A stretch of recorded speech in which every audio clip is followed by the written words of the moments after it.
And we are live. Hi, everybody. It's Thursday. It's Reason Speak. On SecularTv, my name is Sidney Winston, also known as Ask an Atheist. You can find both my channels on YouTube. Today, we have a very special guest. We have Ramona Wagner from Germany. Yeah. From Germany. Hello. Hi.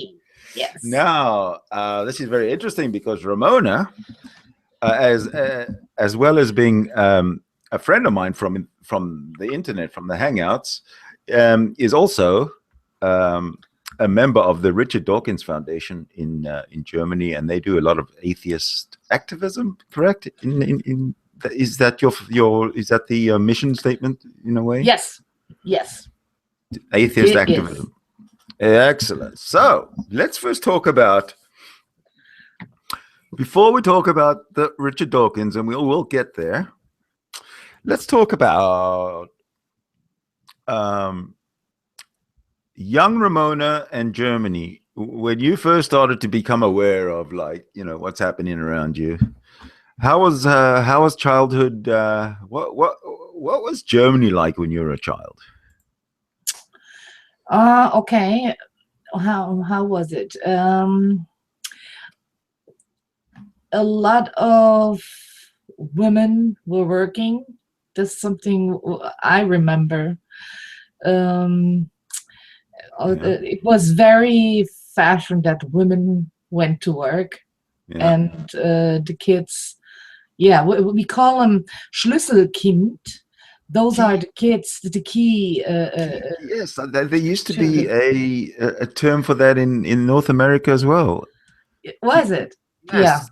Yeah. Key lock kids or something. Yeah, something like that. Okay, and I was one of those. So it was usual that when you were 10, 11, or 12 years old, you come home, nobody was there, you cook your stuff, and you wait until your mom comes home at night. Mm-hmm. That was normal, actually. And how was it? That's how life was when you were alone a lot of times. Yeah. Right? Yeah. But you were used to that. You never experienced the other way. So yeah, that's what pops into my mind right away when you ask me like that. Mm-hmm. You know. Yeah, my mom's husband, who was not my dad, but her husband died early, and so there was no man in the house. And I was the last child who was born, and my sister and my brother, they moved out already. So that's how it was. Wow. So was it a lonely childhood, or did you have stuff to do? Did you keep yourself occupied? Yes, I must say I was lonely a lot, of course, but I'm a very creative person, so I found things to do. I went into a lot of trouble because of that. Yeah. Not bad things, but crazy. I did crazy things. I lived middle in town, and we lived in a five-story house, right? Mm-hmm. And like things, I was walking around on the roof, and people were shocked. Yes, but very dangerous stuff, Well, not everybody survives childhood, even So police came in the evening, said, well, the neighbors said it's really shocking for them when they see me running around up there, things like that, Yeah, okay. I didn't do bad things, I didn't steal or something, but I did crazy stuff because I was very creative, Yeah, okay. Yeah. And of course you weren't being minded by anybody. You were pretty much on your own. Yes. So, I was minded from my mom a lot. She was a very dominant person, but she was more like a dad instead of like a mom, you know. There was really no mom. It was like somebody who comes home and tells what the rules are, and that's how you have to do it, and that's how it's supposed to be, and I hope it works tomorrow, you know. You mean it didn't work today, I hope it works tomorrow? No, like when I didn't do some things right, you know, then there was always order. She was giving orders to me, you know, and I hope it works tomorrow, young girl, you know, like that. Oh, I see. That's how she was. Yeah. Okay. Is that a product of her childhood as well? No, yeah, but well, her childhood was very dramatic. I think when she was talking about that, it was there was a very poverty. Poverty? Yes, they didn't have to eat enough. She had to go work very early, you know, things like that. She really didn't have a nice childhood. So your mother grew up at the end of the war. Yes, I think she was 12 years old. She was born 32. Okay, so she was around 12 or so. Yeah, so she was 13 or so when the war ended. Right. So there was a couple of years of hard famine and really hard times for the Germans. Yes, and so she was she had to go work early, and everything was broken, you know, and so that wasn't a nice childhood. Now, what city did your mother grow up in, or was she born in? That was the city I'm still living. This is Kaiserslautern. I think a lot of Americans know the city because it's near Ramstein. It is the main base for the Americans. Oh, I didn't know that. Yes. I know Kaiserslautern because they have a soccer. They're in the Bundesliga, I think. They were. Oh, not anymore. They're losing since a lot of years. I'm not really interested in football, but that's how it is. Our town was very famous around the world, yeah, because of that, but they're not anymore. Since a lot of years, they play in the second league. They don't play first league. Give me an idea where Kaiserslautern is in it's southwest Germany. Southwest, yes. So close to France. It is close to France. It is close to it's next to Saarbrücken, Saarland. Between Saarland and Baden-Württemberg. Okay. Yes. I have no idea. Yeah, but when you say Ramstein, Baumholder, and K-Town, a lot of Americans know. Ramstein, I've heard of. Yes. Isn't there a military hospital there? Yes, and there's a air air. How you say Flughafen? Airport. Oh, airport. Thank you. I'm fishing for words sometimes. It's okay. I'll be your German translator. Thank you. So it's a military airport there. Oh, okay. Yeah. That's what it is. You know. Right. So now we have young Ramona, who's creative. Yes, in your creativity, did you not reach for the heavens? That was never my. Okay, when we come to religion now, you know that not so much religion, but the supernatural and the woo woo. You know. Oh, of course, I was very. That's right. I remember doing the Ouija board. Mm-hmm. You know, at that age, you do the Ouija board and the glass, you know, with the glass and stuff like that. Yeah. Yes, and it's like, yeah, and the ghost stuff. I think this is something that every child or every teenager, absolutely, because they need the woo, you know. That's somehow the to be scared. It's exactly fun, you know? It's intrigue. Yeah. It's that's mysterious, right. Enigmatic. You know, you name it. Yeah. But that stuff with the Ouija board, I did for a long time. With the glass, I did that first, and then I started with the Ouija board when I was 20.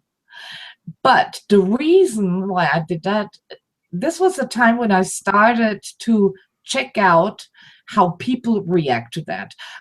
For me, I wasn't sure. I didn't think anymore that there were ghosts. So, for me, it was, no, there are no ghosts, But what is it? Why is it moving?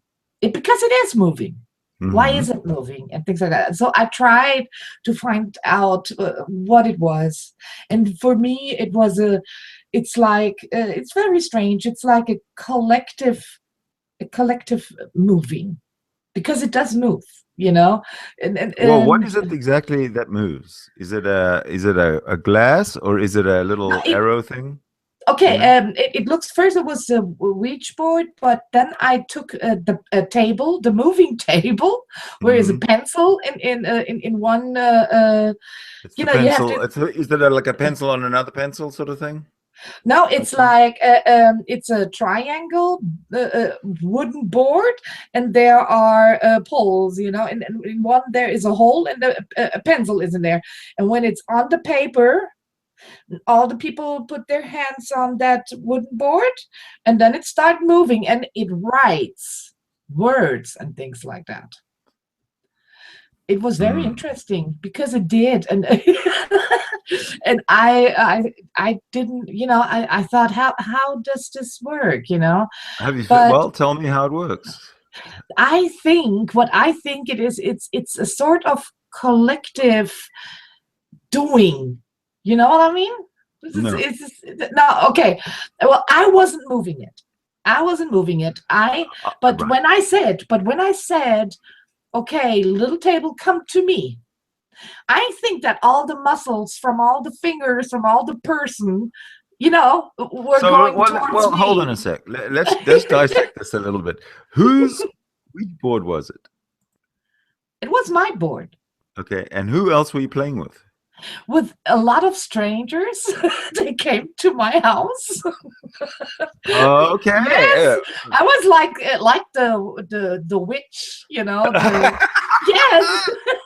I had a lot of fun, and but there was one thing I took very seriously, because I said, okay, listen, you can ask the board a lot of questions, but there's one question I don't allow you to ask.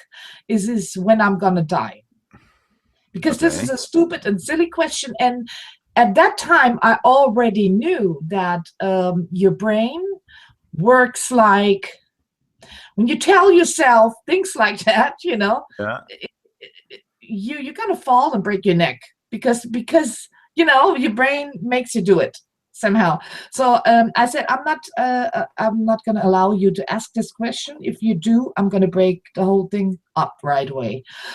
So That's why. So we had a lot of fun doing those things, but I'm convinced that it is a collective connection between all the people, and even that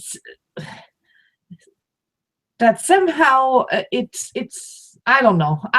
It worked, and it even worked when I took my hand off. I don't know. So the question is, do you think that was driven by the people in the room, or one person in the room? Yes, not only one person. I think it was a collective. It's somehow. I mean, it must have been that, because the hands are on the board, okay. And the thing is, if one person drags it and the other one pulls it, or thinks, it's not working. But it's working when everybody thinks the same thing. You know what I mean? I think it's more like everybody's so relaxed. One person's driving it all. That's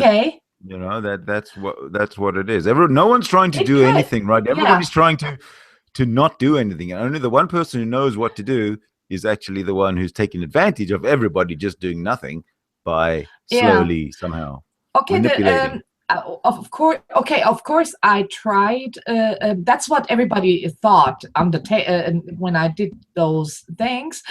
People, they came, and especially men. are different from women. In what way? Okay, I tell you in what way. The Tell men, me they how come they are there. different physically first. The men are cool, you know. The men are Nothing cool. They don't cool. believe in, they don't believe in stupid stuff like that, you know. That's how men. That's the attitude. I know, but They it's men come. who invented that stupid stuff. Yeah. Well, I think. yeah, and the women, they are more excited and more scary. They come with a scary attitude. They, oh, I don't know what is this, and let's try. You know, they're nosy. They want to know. But men, they come in like this. Okay, let's see what happens. I want to see this right then. Okay, so they were watching my hand very, very good. You know, and so when we went on a half an hour, even the women were they were getting sure that I was the one who moves it. Okay, and this was my special time. I waited for that moment. It was always the same. I waited for that moment because my plan was, when I noticed that everybody was sure, that was the time when I take my hand off and it still moves. And then I have that reaction of the people when they Oh, freak, I see. you So know? okay. So for me, it was a game. It was a social game, you know, and I was fascinated. Okay. And the men, they were, at that time, they were getting pale because they were so sure. Well, that's her. See, that's her. Don't be stupid. That's her. You know. And then I told the lady, well, you called the table. It comes to you, you know. And she said, table, come here. And instead going with them, I let the table, you know, and my hand was still here. And that's when everybody went, oh my God. And I said, what's wrong? Why did you take it? Well, you took your hands off. I said, yes, I told you. It has nothing to do with me. Things like that. It was so cool. So it was a little cruel for me, but cruel from me. But yeah. How long did you play this game? A year. Okay. I mean, and how long were you when you stopped? How old were you when you stopped? I was, no, let's say it was 18, 19 at that age. 19 I stopped. Oh, okay. All right. And then I assume you went off to college and yeah, I finished my school, and then I started with tap dance. And then that's how I got where I got interested in tap dance. It was my hobby. Yeah, I loved dancing, and and I worked in the travel agency as well. Oh, okay. Yeah. So that's kind of a dull life, right? Working in a travel agency. Yes, I didn't do I didn't do this for long, and well, a lot of things happened. You know, I did a lot of things. I first worked at the post office, and then I did extra special school for being a travel agent, and then I started that, and then I stopped this because I got married. And then I got a baby, and then I stopped with the travel agents because I wanted to be home with my child. But I was getting into the dancing stuff more because I could do this in the evening. Ah, okay. You know, and my husband came home, and he took care of the baby, and Mama went to tap dance. Yes, that's how it was. So you run a tap dance school, is that correct? Yeah, it's all kinds of dance, hip hop and modern dance, jazz dance. But I myself, I do tap dance. I'm a tap dance teacher. How many instructors do you have? Right now, I got 3. It's a little dance. It's a little dance school. It's not, you know, it's not like a big dance. It's a little dance school. Kind of neighborhood dance school sort of thing. Yeah, it's a room from like 70 square meters. 70 square meters? Yeah. Okay. It's not that Yeah, I big. see. It's very small. Yeah. It's for 10, 12 people can dance in Right, there, right. or 15. Yeah. Yes. Okay, so now we're at we're 19. Oh no, you're married, you have a child, you have a husband, you have a hobby, you go to your tap dancing in the evenings. You seem to have a pretty full life. Did that Yes. carry on until your child was grown up, or did you have more children? No, no. I actually, this was the time when I was pregnant.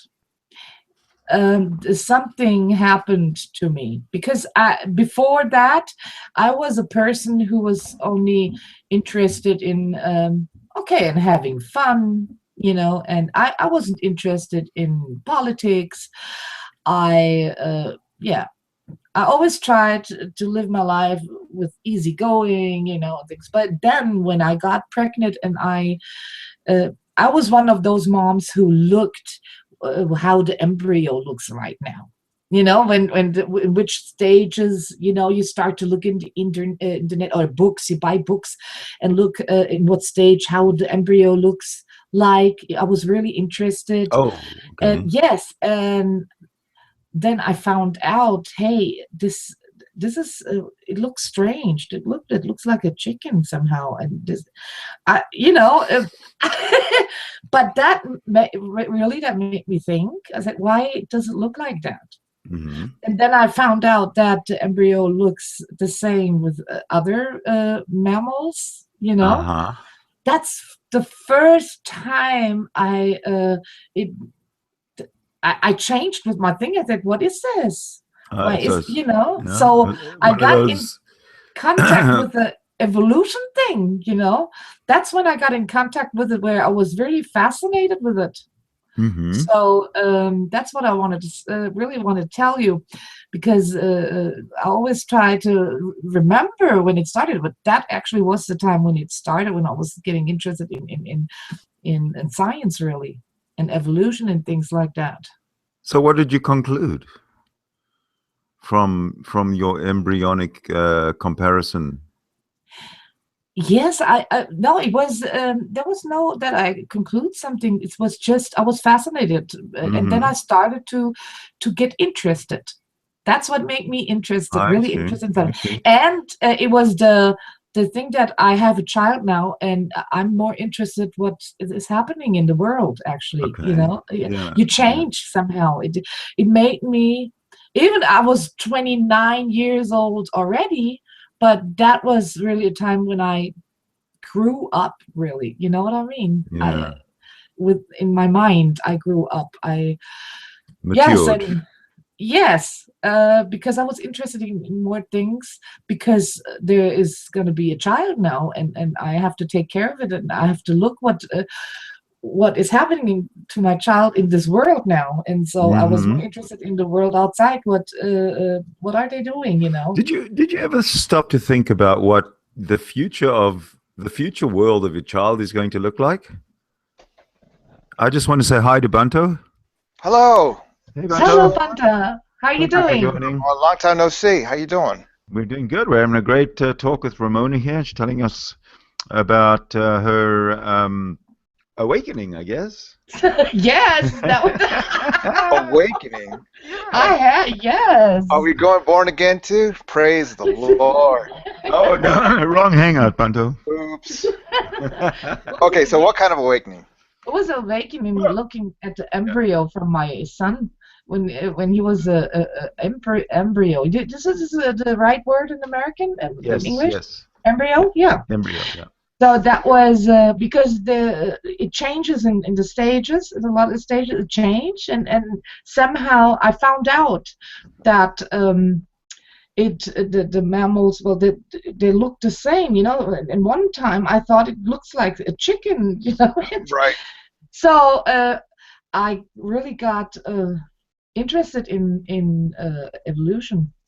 Okay. Right. There is a name for that, Lamarckian something, if I remember, about the embryo I've heard of that. Lamarckian something of the embryo going through these stages all the way to human. Yeah, I've heard of that. So okay, so here you are. Now you're interested in science. Yes. Okay.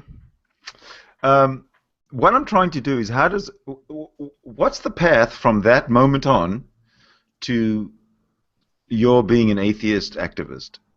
Okay. How long did that take, and what was the path? And what does it have to do with feminism too? No, forget about feminism right now. Oh God, man! I thought we were all about feminism. No, not today. Not today. You're just about listening today. Was feminism so May? Now it's June. No more feminism. Well, we have a. You can't talk about feminism without having a 6-week break in between shows. But this is June is LGBT month, Sid. No, well, for you maybe. For everybody, more months. No, I don't recognize LGBT month. Oh boy, Sid. Well, you don't recognize straight month, so why should I recognize LGBT? You're gonna get kicked out of Vancouver, Sid. Okay, we digress from the subject at hand. Ramona. Yes. Okay. Well, as I said, I got interested in the world more because of my child, and so I got into politics a little. Okay, I get interested in politics, you know, and so I thought, yeah, and when you get into politics, you really get in trouble because then your life isn't so easy anymore because you understand what they are doing. You know, before when I wasn't interested, my life was okay, you know, because I didn't know. Yeah. But then I really thought, hey, what is this? So I get a little active in that, where I went on the street for demonstrations and things like that. Ah, you did. Yes, that's. So were you? Were you a victim of water cannon? What? Yeah, I mean, I was like the ones. Okay, first I got really active against the Nazis, you know. Get demonstrations when the NPD, the party NPD, it's called, the National Party in Germany. Okay. We still have those Nazi guys, so I always go to those demonstrations where you demonstrate against them, because that was very important for me to do that. Right. It was like a mission, you know. I have to do this. Because I have a child now, and I don't want my child to live like this, you know. Right, right. So I started that, and yes, and I started with a lot of political things where I got involved but it was always with demonstrations, you know, where I was a demonstrator actually. Right. So, and then there was the Giordano Bruno Foundation.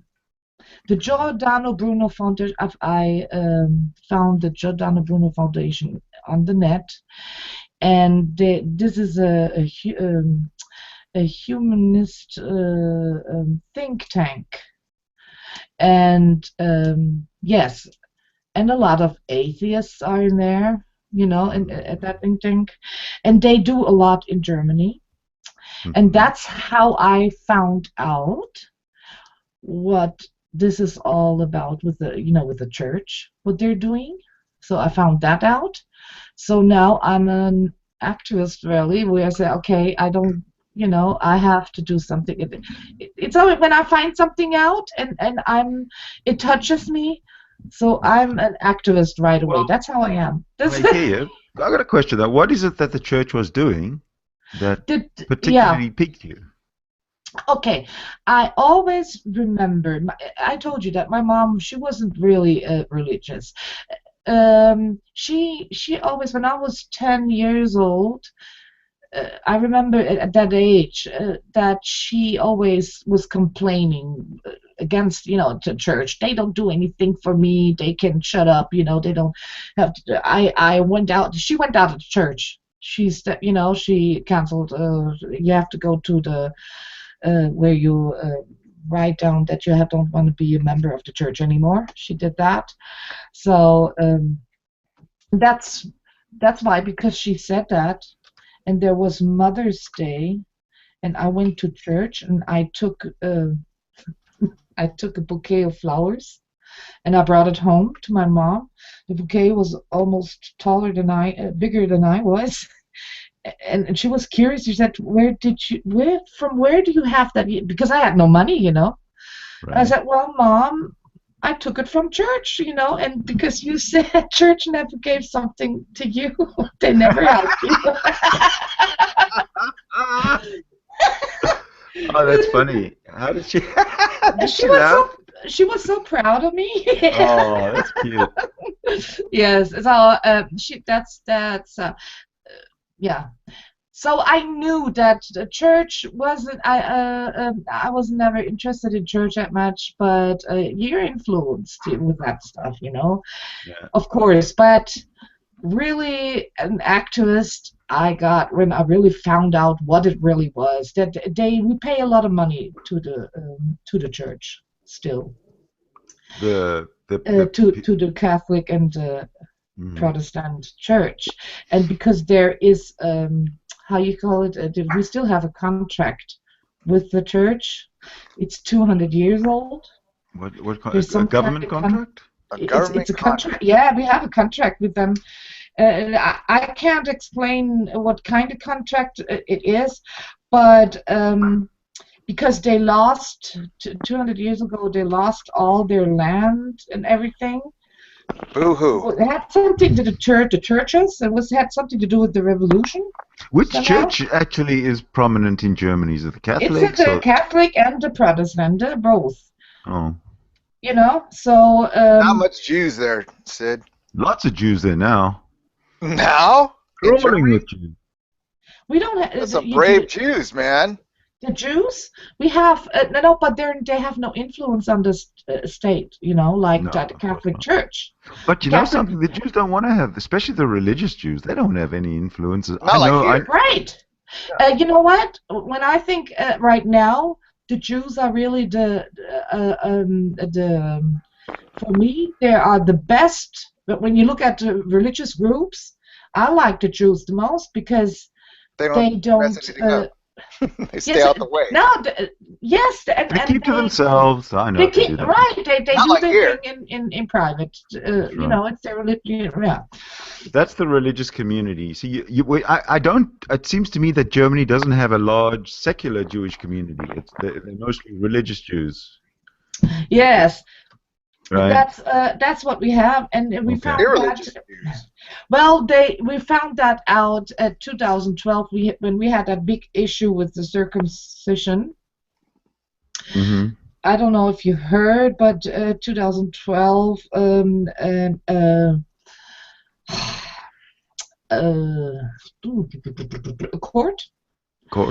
a court were suing a Muslim, I think it was a Muslim or a doctor who did the circumcision on a Muslim from a Muslim child, and something went wrong.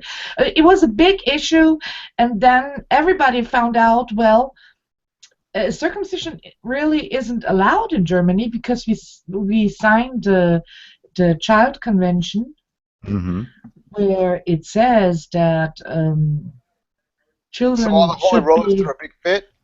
Children should be secure, you know, and not because of no circumcisions and things like that. Okay, so all the holy rollers threw a big fit once they found out that they can't do any more circumcisions, right? The thing is, this is the first time I noticed that we have religious Jews in Germany, because they were really pissed and they were really mad, and they said, well, it's the second time that Germany wants us to leave the country because we had a point. Yes, because we can circumcise our children, that this is not a place we want to live, and things like that. It was terrible. Why do you know, we should use the word male genital mutilation more, because circumcision sounds almost clinical. Were you circumcised? But it isn't. Right. Yes, I'm sure you were. On the 8th day, I screamed like a little girl. Yeah, I mean, and it's terrible when the rabbi with the long fingernail, you know, going between. Anyways, so who won that battle, Ramona? The religions of The Jews, because our government said, okay, we can't do this. Okay, they have to do it in a medical. Sure, fair enough. Wait, no. Medical environment. You can't. What can you do with an 8-day-old child? So they still do the same thing.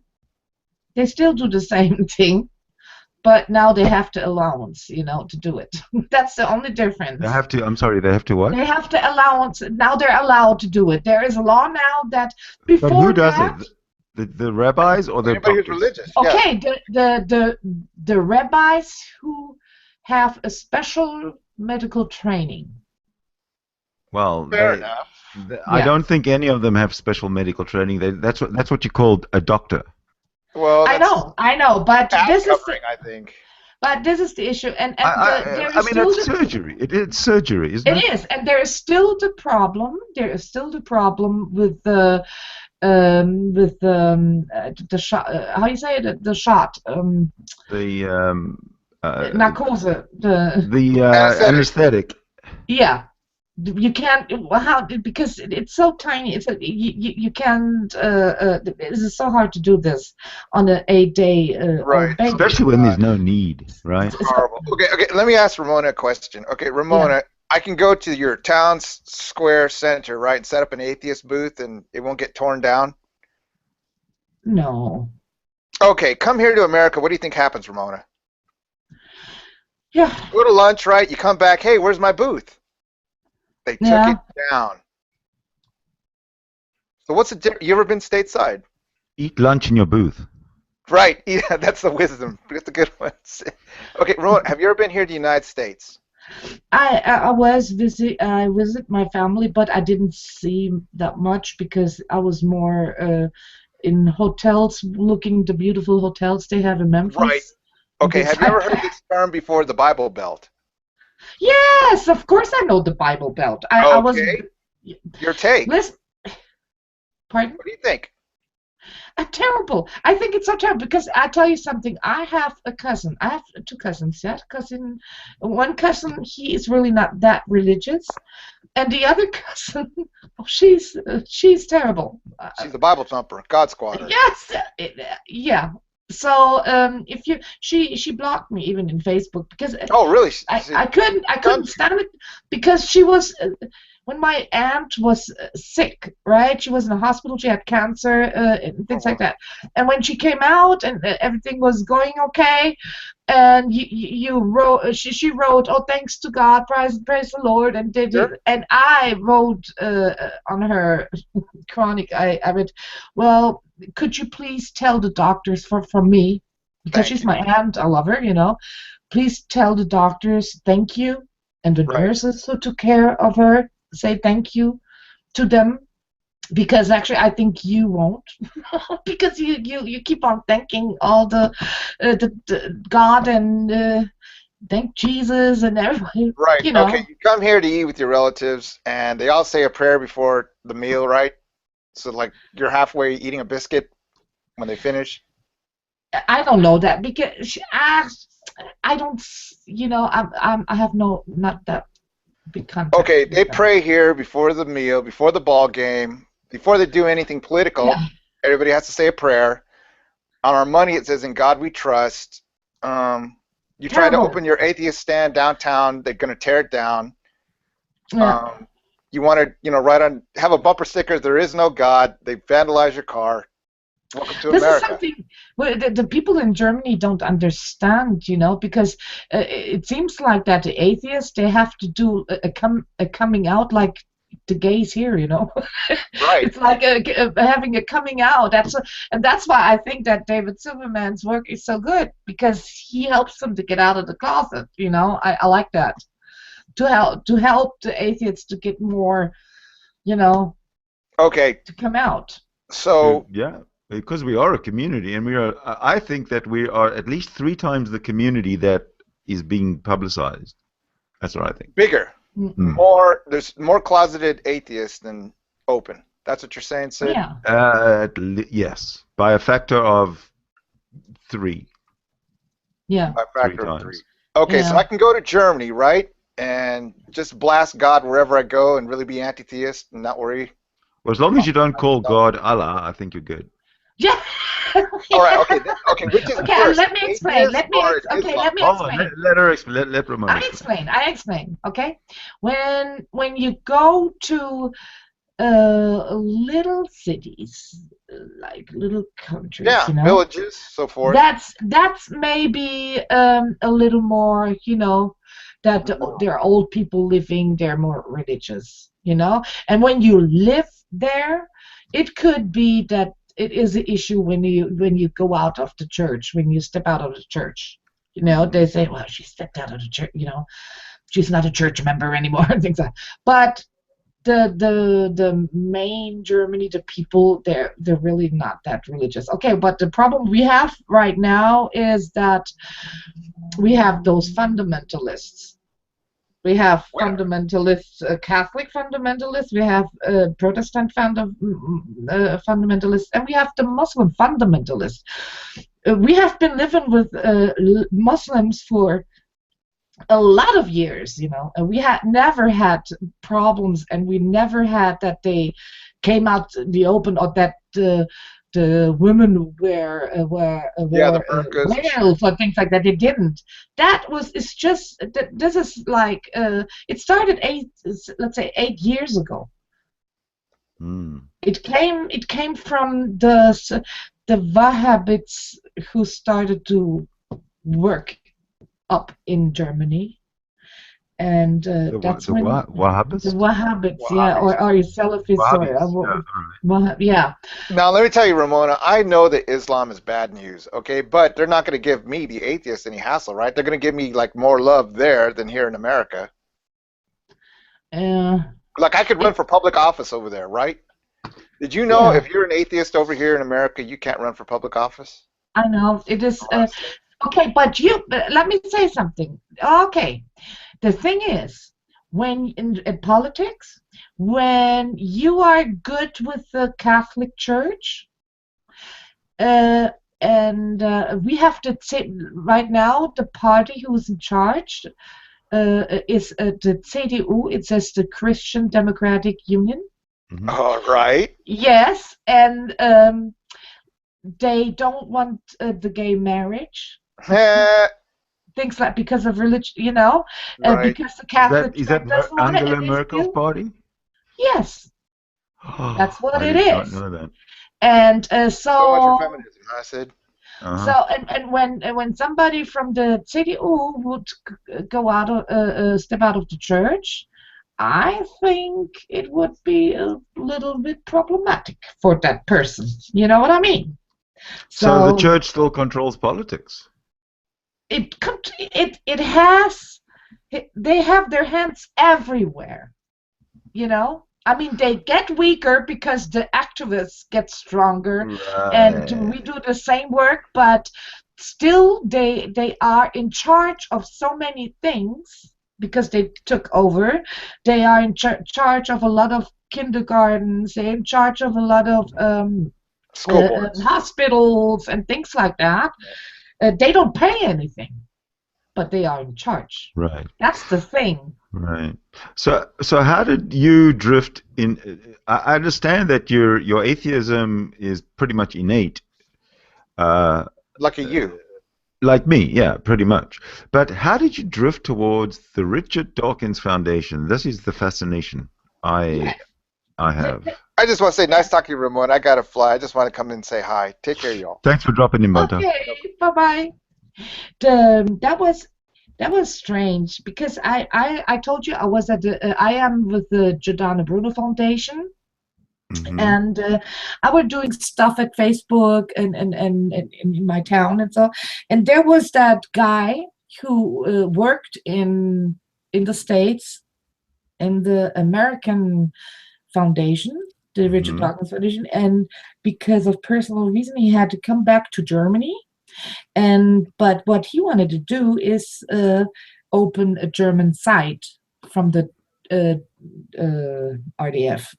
Okay. So he found me because he saw what I was doing in Facebook, reading and stuff. And he got in contact with me and said, "Hey, I'm from the Richard Dawkins Foundation." And I said, "Oh, that's cool, Richard Dawkins. Yes, I know him. He's very interested." And that's how we came together. And and now I'm in there. Okay, so what position are you actually? Do you have with the foundation in Germany? Okay, I'm the coordinator for the translation. We have translators. They do wonderful work. They translate all the science papers, the new science papers from the States, from the scientists and things like that. And I coordinate it. Okay. So because we have a few, and I actually do the hangouts. I interview people like you do. I interview people, activists who, yes, and we do the hangout on Sunday regularly, and we talk about secular things. Okay, and in German, of course. Of course, everything in German. Okay, now your the people that join you on your hangout, are they obviously German speaking, but are they necessarily Germans? Are they Austrians and Swiss? I know. Okay, my two co-moderators, the one is from Switzerland, and the other one is from Österreich. From Austria. Yeah. Austria, yeah. But they speak German. It's a German, yeah. Yeah, that's basically. So it's not only in Germany. It's German. Richard Dawkins Foundation of Germany reaches all German speakers in Europe. Right. Yes. Okay. So that was coincidence that I found those two guys. It was really coincident, but it was so cool. I said, "Hey, cool! This is Switzerland and Austria, and yeah." So, and we have a lot of fun. Yeah. Oh, of course. Yes. When I get together with atheist hangouts with atheists, I have fun too. Because you know why? Because we have our disagreements. Yeah. But it's always an underlying. Sorry. Hold on. There's always this underlying friendliness.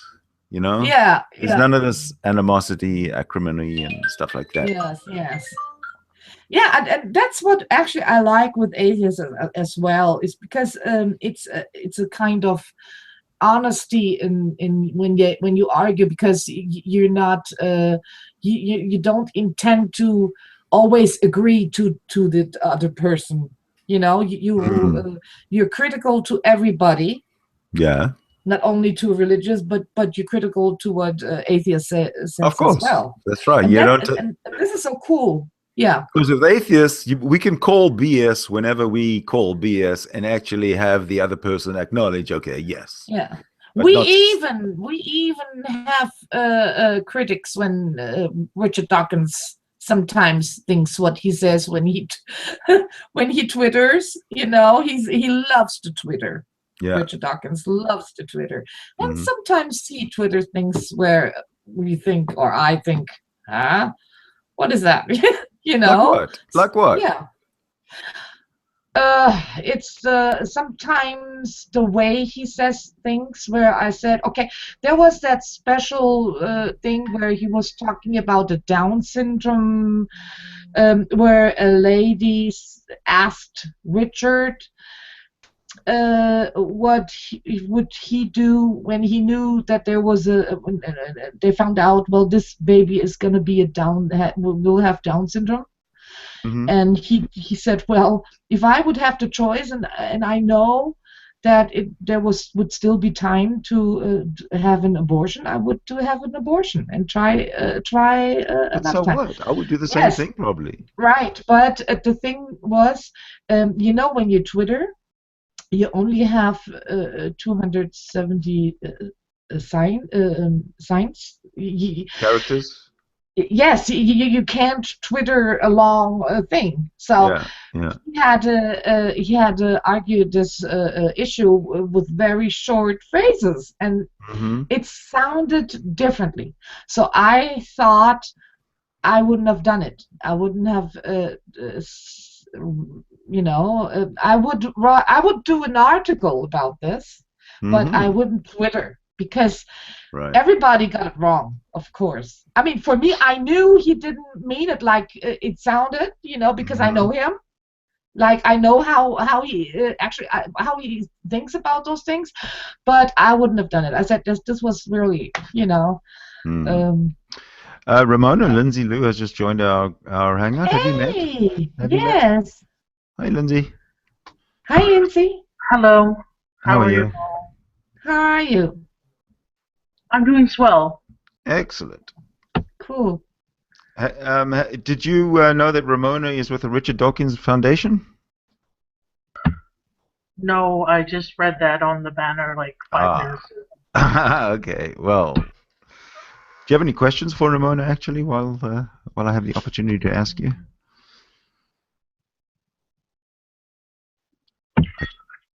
No, I'm just listening for now. Okay, awesome. That's cool, yeah. So what I also do or did for a long time now, I made the voiceover for all the videos. Richard made the Nebraska videos from about the turtles and things.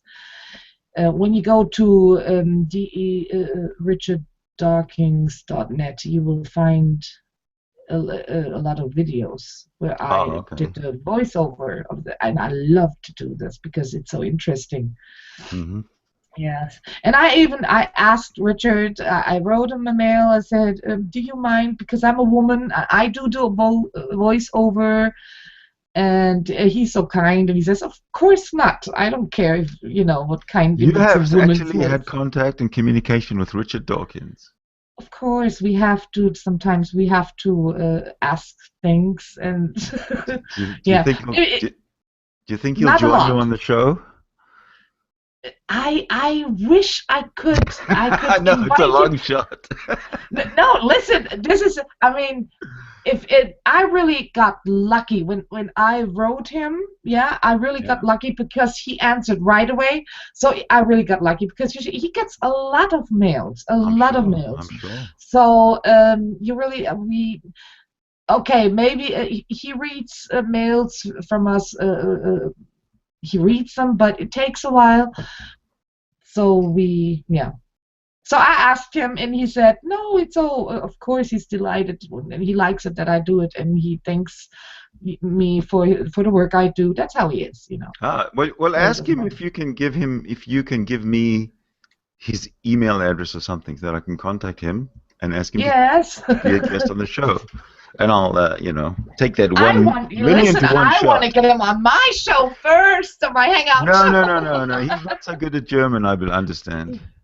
Well, yes, but I can do the voice-over later, you know. Yes. No, he's a very nice. I met him actually. I met him in Zurich. Yeah. Yes, and so he's nice. I've watched tons of his shows and his interviews and just lots of different types of content from him, and I have never ever heard him say anything that I would be ashamed to say. Yeah. At all. Yeah, ever. Even when he said, ridicule the damn religion. Ridicule it. I totally agreed with him. Yeah, right. Wow. So now that you're involved, how long have you actually been sort of with the RDF? Since 2013. Oh, so it's coming on a couple of years then. It's the second year. Second year, okay. Yeah. And do you do any research or work on a daily basis for them? Every day I do.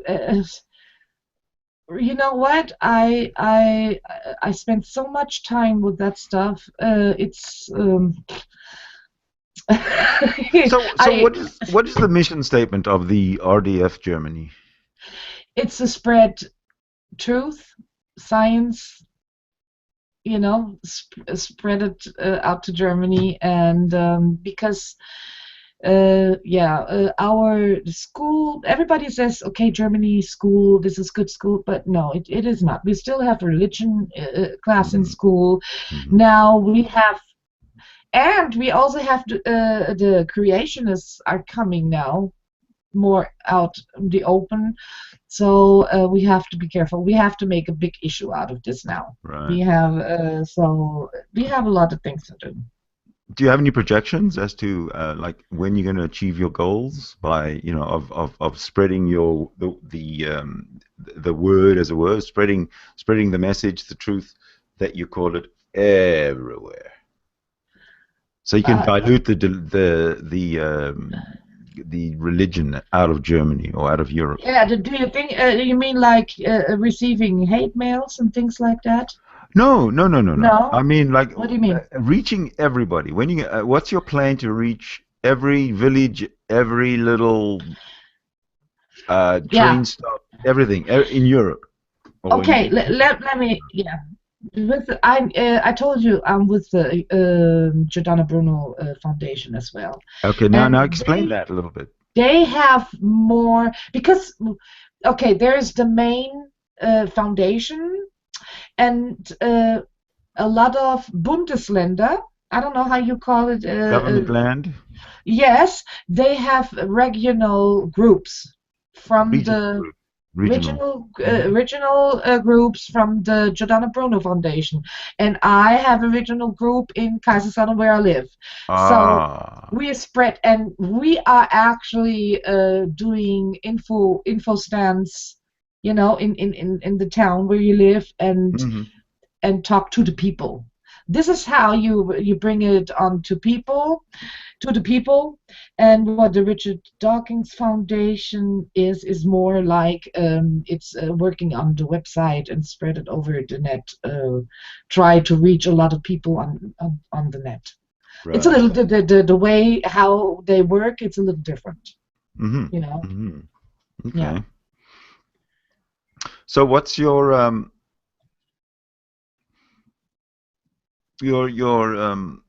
commitment? Is it a lifelong to this foundation?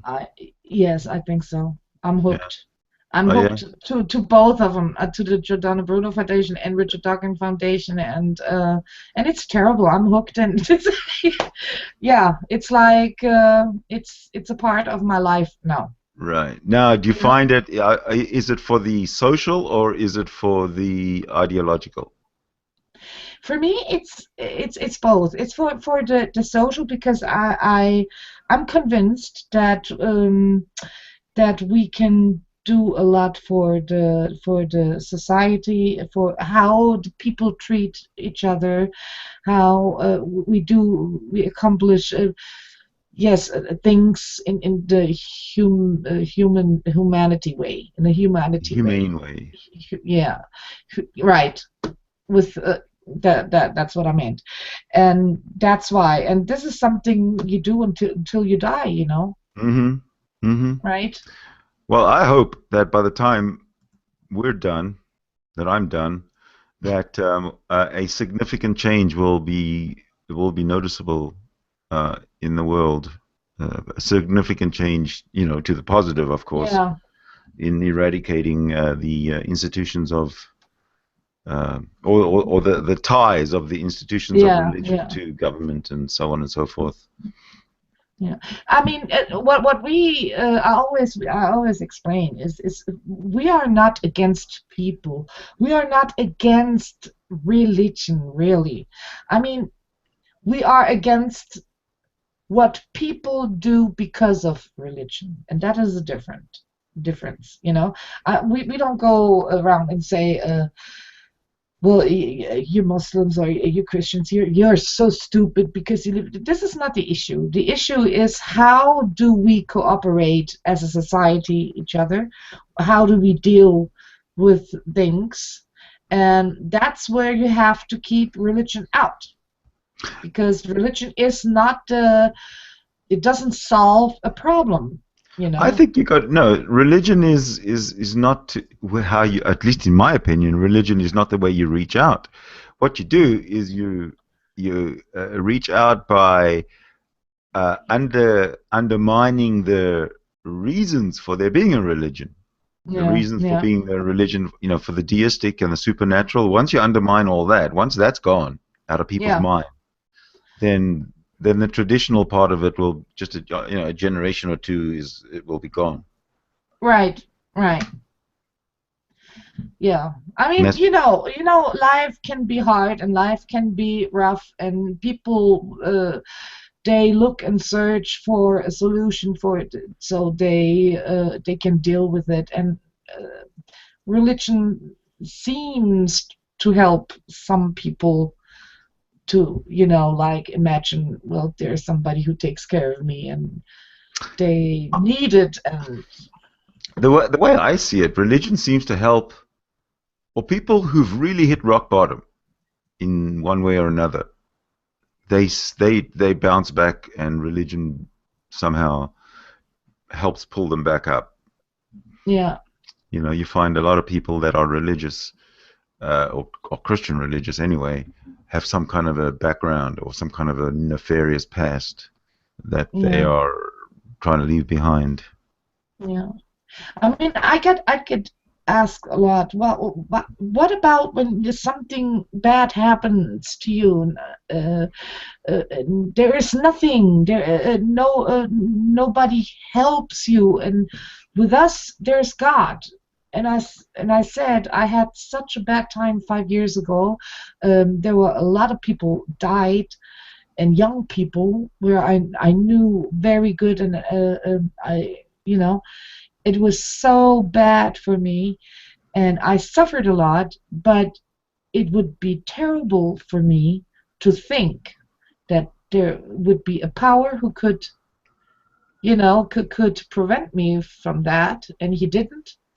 So I said for me it helped when I said, okay, that's how it is.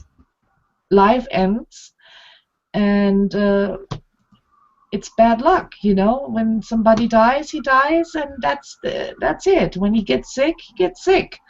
It's nobody's fault. It's because the first thing is, when something happens like this, you ask yourself, what have I done that this happens to me? But this is stupid. It's normal that you do that because you suffer a lot, and it's like, well, why I must have done something real bad because I have to suffer now. But no, it's not. That's how life is, and life happens. And that's right. And how I deal with it, well, we have friends. You have friends, you have family, you take care of each other, you help yourself. That's how atheists, I think, help. When yes. And somehow religious people think for them it's impossible.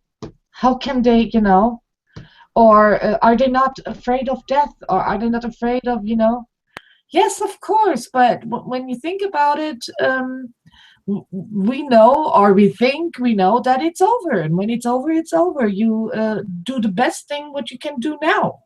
Yep. Done. Yep. There's not more to say. Indeed. But it's hard for them to understand. There's something in their head that it's So it helps them to get over it. I don't know. It wouldn't help me. Yeah. When did you first come into contact with other atheists in a sort of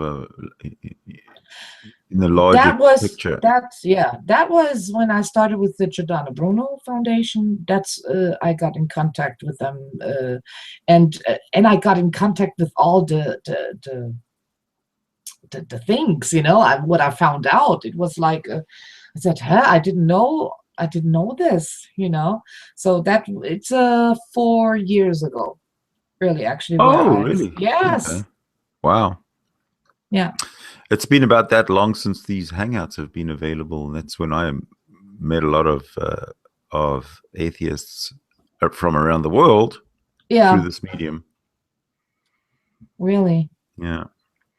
Well, Ramona, it's been An hour has gone, and it's just flown by. It's been one of the best hours I've ever spent on Hangouts, and I thank you so much. Yes, you're welcome. But I would like to know if you would be willing to come back and continue the discussion. I would love to, yeah. Excellent. And what else is I get routine in speaking English because since my family moved and I don't have a chance to speak in English here, it's somehow you lose it, you know, to speak fluently. So yeah. Now it would also be nice for you to come by and update us every now and again on what's happening in the foundation in Europe. Oh, cool! Yes, I would love to do that. Excellent. That sounds great. Okay.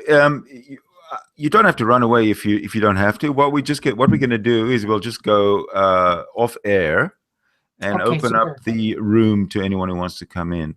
Yeah. If there's any parting words you'd like to tell everybody, if there's anything you'd like to plug, if there's anything you'd like to promote. I would love to say, I say to all the atheists in America, keep on coming out, be strong, and together we'll make it. Excellent. No, I totally agree with you. Yeah. You have been watching Reason Speak on SecularTv. My name is Sidney Winston, also known as Ask an Atheist. You'll find me on the 2 channels on YouTube. Thank you very much for watching. We'll see you next time.